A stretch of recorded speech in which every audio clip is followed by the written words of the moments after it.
Hey, good morning, everybody. It's Ricky the Plumber with Sewer Studs in Tampa, Florida. And I want to talk about something off the cuff today, which is why I actually believe that you, as the plumber, are better equipped to field certain phone calls over a customer service rep. Now, I know that's kind of counterintuitive, so I want to give you my reasons as to why I have that take. But before I do, let me just explain what the kind of industry standard is so that you get an idea of what everybody else is going to tell you, and then I'll tell you my take and why it's counterintuitive. So, first things first, what the industry standard is that when you call a plumbing company or an HVAC or an electrical company, whatever, it doesn't matter, a home services company, you're going to get a customer service rep. And for 80 to 90% of the time, that's perfectly fine. And I think that's a good idea. But basically, it goes something like this. Ring, ring, ring. Hello, this is ABC Plumbing Company. My name is Felicia. How may I help you? And the customer service rep will proceed to book the call, ask a couple basic questions, and then they book. Pretty much their goal is to book the call. They're not there to weed out the tire kickers. They're not there to determine if the lead is good or not. They are measured solely based on whether or not they book the appointment. And what most companies do is they will have a service fee that will weed out the people that they don't want to do business with. So, and again, this is the standard Nexstar, SGI, big box plumbing company practice. They know that the customer service reps are not going to be able to effectively field the calls, and so they use a one-size-fits-all approach to field calls, which is the service fee. So my brother works for Ben Gay, one of the, I think the largest national plumbing, HVAC, and electrical company. And they do a service fee no matter what. So I think theirs is like $49 or maybe it's $69 just to come out, even to give you an estimate, it's $69. Now, it works for them. Why? It works for them because they have such high call volume. And they have so many technicians, and their guys are paid commission only, right? So if the guy goes out there and wastes his time, he didn't make any money. That's why it works for them. It works for them because they have CSRs that are making $15 an hour, $20 an hour, right? Teenage girls, young women in their 20s that don't have a lot of experience, and so they're going to they need to book every call, and their one-size-fits-all way of filtering calls is whether or not the customer agrees to the service fee. If they don't agree, they don't get booked. Now, that's fine for them, and it works because they're not going to be able to teach the customer service reps the questions to ask to effectively weed out whether that customer is just a buyer or a looker or a tire kicker. You as the business owner, however, if you're running a small tradesman business like I am, you do have the ability to field those calls and to weed out the tire kickers. There are things that you can do to discourage the wrong types of customer. And so what I recommend and what I personally do is I do a variable service fee depending on who I'm talking to. So if I have a customer that's calling in and they want a quote on a repipe, for the most part, I will go out and give them a free quote. Why? Well, most repipes in my area are $10,000 to $12,000. So if I lose out on the $50 or $100 that I would charge to go out and give them that quote, okay, I've lost $100, but if I sell the job, and most of the time I do, then I've made 10 grand. So it doesn't make sense to use that bludgeon of the service fee on those types of jobs. Now, if I have someone that I've never done business with before, call me and they want a low-level repair, a toilet flapper, a fill valve, a blah, blah, blah, a faucet install, most of the time I will quote them a price range over the phone, right? Because I want to eliminate the chance of us going out there and wasting our time. Listen, a $59, $69, or even $100 service fee doesn't make you any money in 2025. You lose money if all you do is go out there and you go out to a toilet repair and you quote the customer on the toilet repair and they end up saying no, and you collect $50, $60, $100. Number one, that customer is going to be pissed. Okay, I promise you, because they're going to be like, well, I didn't know this toilet repair was going to cost $200. I thought, I figured your service call fee is $50. Maybe it would be a $100 repair. Customers have no idea what stuff costs. They have no idea how much it costs to run a business. They just have no context whatsoever, because 90+% of Americans are not self-employed. They work for corporations for an hourly rate or salary. And so the vast majority of people have no idea what it takes to run a business. They have no context for what prices you're charging, whether it's fair or not. And so if someone calls me and they need a toilet repair, I'm going to tell them, look, this is the rough price range you're going to be looking at. Or if it's something I don't feel comfortable quoting on the phone, I'll say, look, my minimum, no matter what, for any repair is $250. Or actually, it's $249, but you get the point. $250. And the reason is because we don't make money if we do repairs for less than that. And so that is our absolute minimum. If that's palatable to you, let's go ahead and book the appointment. If it's not, that's okay. Call around or go on YouTube and see if you can do the repair yourself.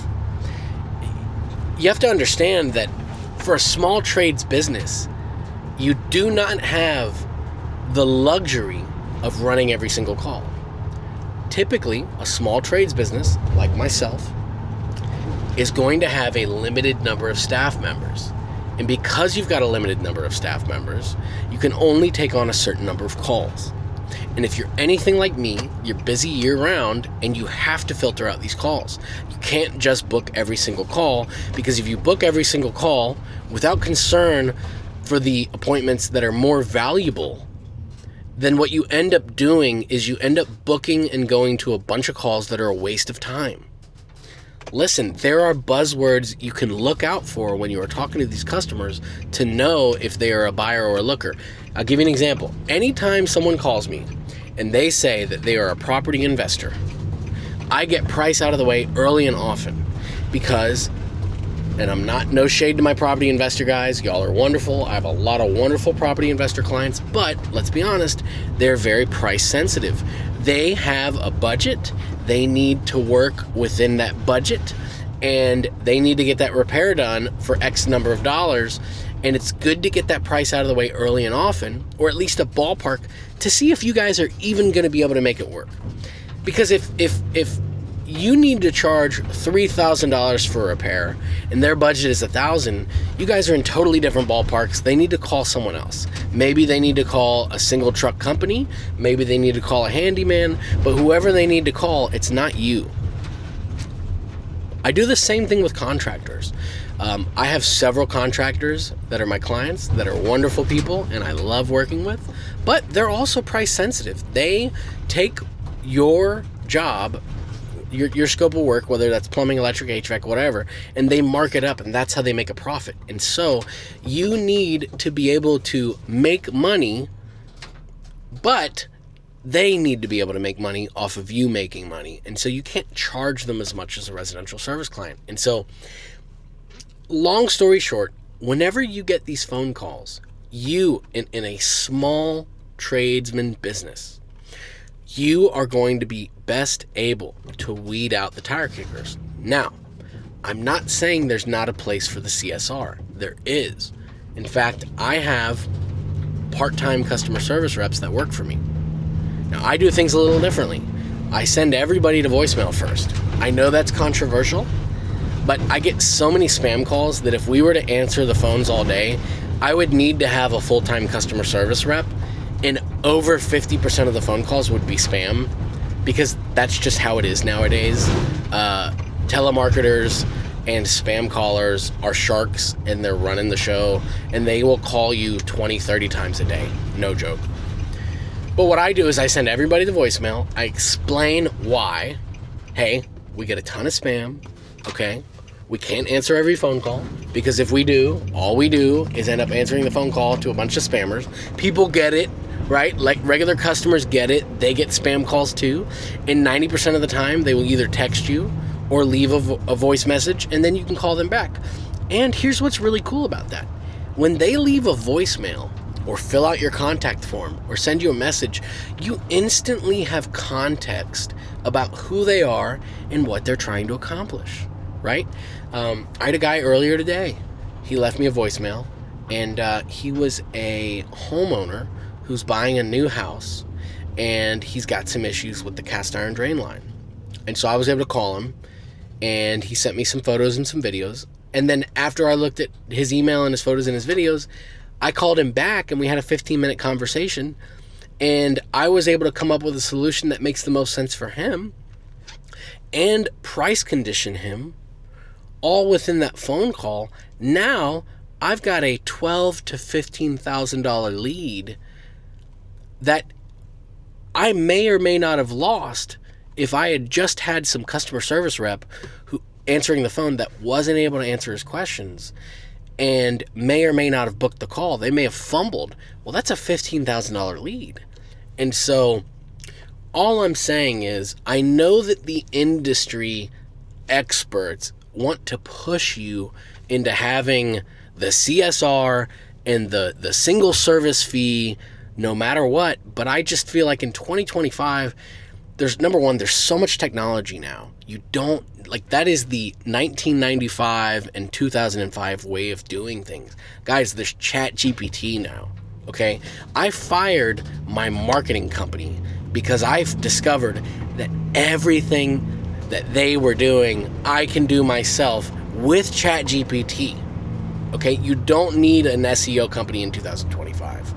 You don't need a customer service rep full-time in 2025 because most of the functions that they would perform can be performed automatically.